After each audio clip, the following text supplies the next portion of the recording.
Ayan guys, good morning. Nandito pa rin tayo sa loob ng park. So, dito malapit sa ayan, swimming pool under renovation. Bakit kaya? Habang ang opposite nito ay ayan, building na amo ko. Ito pangalawa. Ayan oh, nakasumpala. Oh, hanggang doon na lang ang liit niya. Tinanggal na natin ang ating pagkaka-zoom, ganun pa rin. Malaki talaga. Oh. Ito po yung park na ano pa yan ng Portuguese. Kaya nga sabi nila, bakit ganyan? Ang swimming pool ay nasa gitna. Kasi ang mga Portuguese ay talaga namang mga ano sila. Gusto nila ganyan. O ayan o, kahit uy, silip tayo dito guys. Habang hindi siya sarado. O ayan. O, kasi under observation nga. Ay, under renovation nga. So, ito ang ganda. Walang bakod. Ayun yung bakod nakatabi. So, ayan. Makikita natin ang kagandahan ng walang bakod. Habang may tao doon. Ayun, oh, naggagawa sila. Ayun, sa taas. Parang planong lagyan ng bubong. O, yun, oh. Ganda. Habang, ayan, ang amo. Oh. Pero, doon po kami nakaharap sa kabila. Doon. Hindi dito. So, ayan. At tayo ay lalarga na.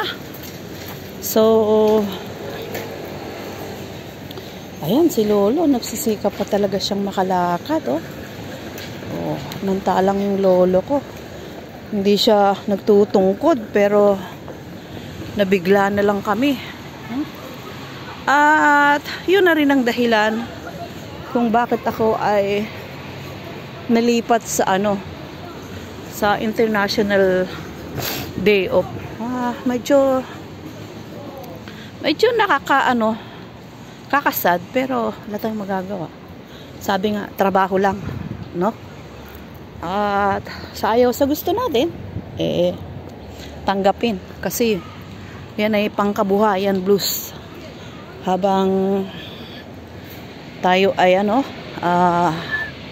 enjoyin na lang natin.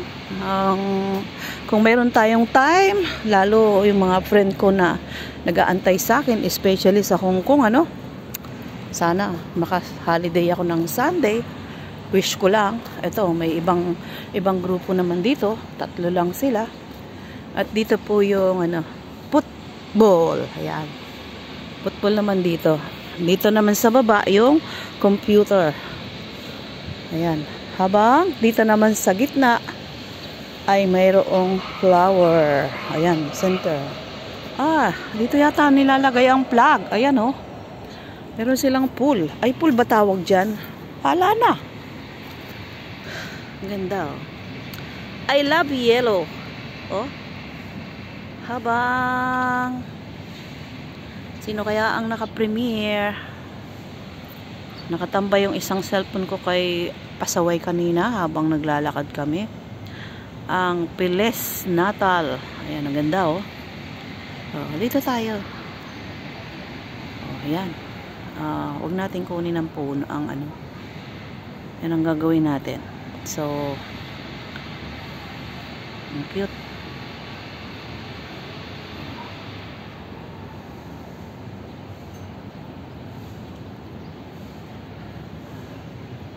Ayan po ang dekorasyon ngayon dito. Malapit sa amin. Opposite lang ngayon, no? Building. So, hindi ko pa siya na-vlog. As ngayon pa lang. Kasi kapag dumaan ako dito, andala ko yung lumang cellphone. Or either, hindi na kaya dahil yung battery. Or minsan, yung nakaraan ay hindi naman siya tapos. So, ngayon, ang pagkakataon natin, although late na akong babalik, bahala siya dun.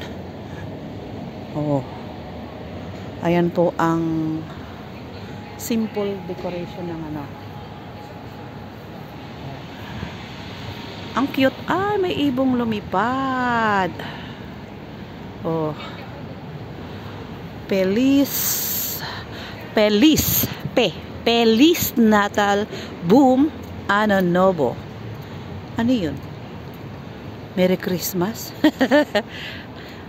Yung nasa taas po ay ito to. Letra ng Chinese at ito ay Portuguese. Yung Feliz Natal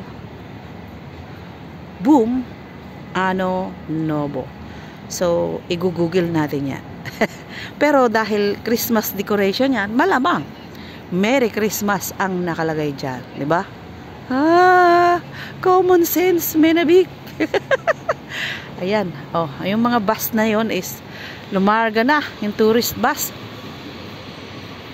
So, ikot muna tayo dito sa may maliit na park. Opposite nung kabilang park, mas malaki doon. At doon yung tambayan namin ni Choco.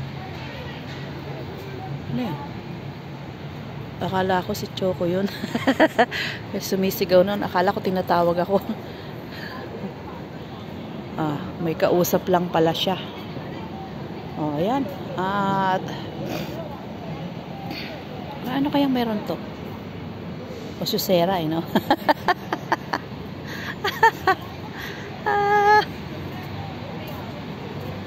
Ayan. Oh. Ang ano dito, kasi parang napaka peace of mind. Ay, may peace of mind ka kasi. Yung mga tunog ng ibon, maganda, as in maganda. Kung may day off ka, pwede kang tumambay dito, nga lang malamig. May baong ka lang. So, may baon. May inumin naman dyan, libre, malinis yan. Actually, kahit Chinese, umiigid dyan. Yung ibang Pilipino na walang budget, pambiling tubig. Ay dala-dalang galon. Tapos, ang sexy pa ng suot. Agoy. Ito, ayun, yung unang gate sa kabilang dulo, doon sa may footbridge na mahaba. Ito yung maliit na park habang doon sa kabila, si Lola nagre-ritual doon, no? Habang doon sa kabila yun, mas malaki ang park doon. Mas maganda ron. Yun.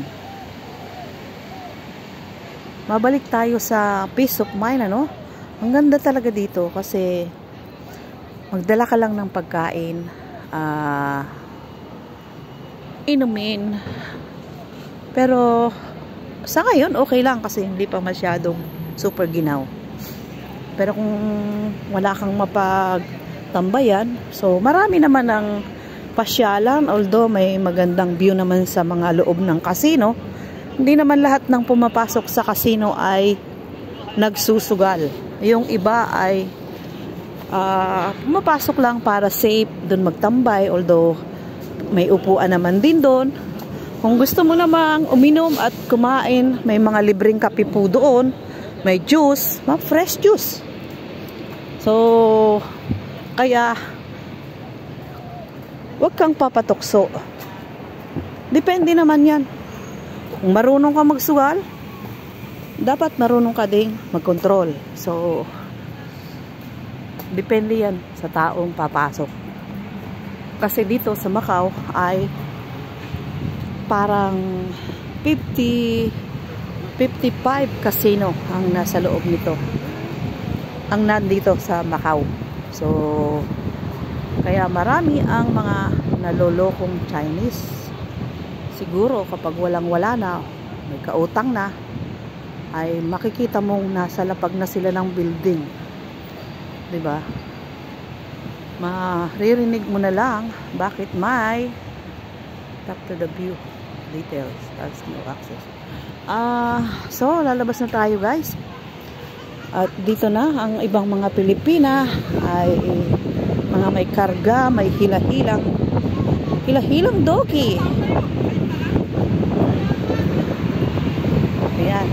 Good morning mga pangyaw. So ito na tayo sa harap ng immigration. Ayan. Habang ito yung school ni Angie. At ito ang footbridge. At ito naman ang Tower 15. Sunod ay Tower 13. So, dun ako pupunta.